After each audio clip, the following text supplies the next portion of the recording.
शहबाज आपके पास आना चाहती हूँ क्योंकि ये IMF की डील के हवाले से बहुत खबरें हैं और पाकिस्तान को ज़ाहिर है आगे बढ़ना है। आपको लगता है कि एक तो जो नए वज़ीर ख़जाना है कहा यह जा रहा है कि टेक्नोक्रेट हैं, कहा यह जा रहा है कि वो सियासी शख्सियत नहीं है, इसाक डार साहब को तब्दील करके उनको लाया गया है, ये तवक्कुआत पे पूरा उतर पाएंगे या तवक्कुआत बहुत ज़्यादा है इस वक्त उनसे वाबस्ता?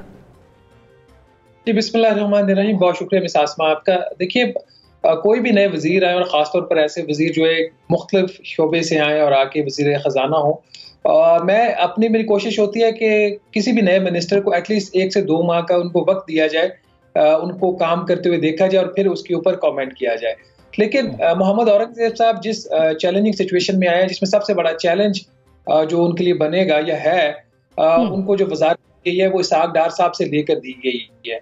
ये पॉलिटिकल फ्रंट के ऊपर एक बहुत बड़ा चैलेंज है और उन्होंने तवक्कुआत पर पूरा उतरना इस तरीके से कि ना सिर्फ उन्होंने पाकिस्तान की इकोनॉमी को चलाना है, बल्कि उन्होंने ये साबित करना है कि वज़ीर-ए-आज़म शहबाज शरीफ साहब का ये फैसला जो है डार साहब से वजारत लेके उनको देने का, ये दुरुस्त है। ये उनके ऊपर एक एडेड बर्डन और प्रेशर डालेगा और वो किस तरीके से इस प्रेशर को हैंडल कर पाते हैं या नहीं कर पाते वो डिफाइन करेगा। और चैलेंजेस क्या क्या है? सरेदस्त तो क्या सर मुंडाते ही औले पड़े हैं, अब उनको IMF के साथ डील करनी है, शरायत IMF की क्या होंगी वो क्या, क्योंकि उन्होंने कहा बातों का वक्त गुजर गया, अब काम करना है।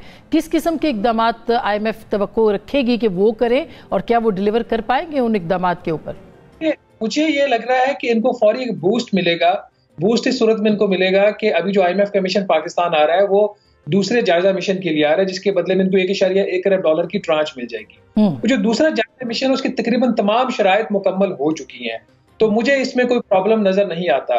अगर अगले मंडे या ट्यूसडे को एक पॉजिटिव IMF की तरफ से स्टेटमेंट आ जाती है कि पाकिस्तान और IMF का जो जायजा मिशन है वो कामयाबी से मुकम्मल हो गया और बोर्ड की मंजूरी के बाद कोई $1.1 अरब कर्जे की किस्त मिल जाएगी, तो इनको एक कॉन्फिडेंस बूस्ट मिलेगा औरंगजेब साहब को। इनका सबसे बड़ा चैलेंज होगा वो नए प्रोग्राम के मुज़ाकरात और उसको बजट से पहले ना सिर्फ उसको मुकम्मल करना और बजट में उन तमाम शराइत को भी पूरा करना जो IMF से तय होंगी, वो इनके लिए सबसे बड़ा चैलेंज होगा। और उसके साथ साथ ही जो उन्होंने एक बात आज कही कि जो एक ओल्ड ग्लोबल ऑर्डर था जिसमें पाकिस्तान को उस ममालिक से कर्जे मिलते थे, उनका वो टाइम खत्म हो चुका है। अब पाकिस्तान को करना पड़ेगा, ठीक, और सब्सिडीज भी खत्म करनी पड़ेंगी और जितने भी मराहत हैं उनको भी खत्म करना पड़ेगा। ये एक बड़ा चैलेंज होगा और सियासी शख्सियत के लिए शायद आसान होता है, एक गैर सियासी शख्सियत के लिए भी आसान होगा ये काम?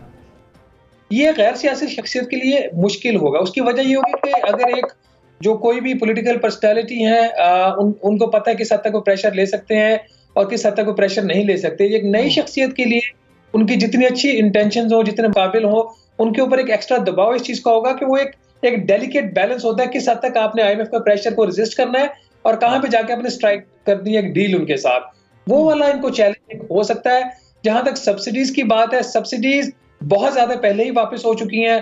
पेट्रोल के ऊपर कोई सब्सिडी नहीं है, बिजली के ऊपर अब आपके जो ज्यादातर सारिफीन है ना सिर्फ वो पूरी कीमत दे रहे हैं, बल्कि वो जो लोएस्ट आपका जो तबका है जो बिजली इस्तेमाल कर उनकी जो सब्सिडी अब हुकूमत कम और सारिफीन ज्यादा दे रहे हैं। इसी तरीके से आप गैस की कीमतें भी आप जो है कुछ केसेस में तो इंपोर्टेड गैस की कीमतों से भी ज्यादा है। अच्छा, तो ये भी बता दें कि क्या आपको लगता है कि IMF का एक जो खत लिखा गया था बानी तहरीके इंसाफ की तरफ से वो भी कहीं हर्डल बन सकता है? एक बात, और दूसरी बात, क्या पाकिस्तान ओवरऑल मुआशी बहरान से निकलने में उसको कितना वक्त लग सकता है?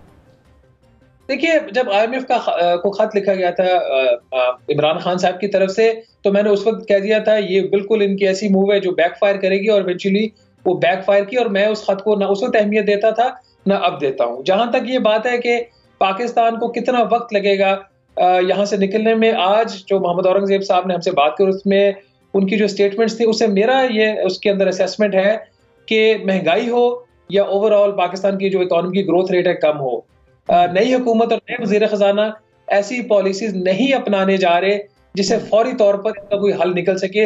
वो ग्रेजुअल अप्रोच लेंगे, सफर थोड़ा सा तकलीफदेह होगा, लेकिन अगर ये आहिस्ता और तकलीफदेह सफर अभी कर ले वो बेहतर है, बजाय कि कोई ऐसी अप्रोच लें जिससे आप फौरी इकोनॉमिक ग्रोथ की तरफ जाएं और फिर और ज्यादा मसाइल पैदा हो जाए। मेरा ख्याल जो स्ट्रेटेजी है मुझे ठीक लग रही है आज के दिन तक।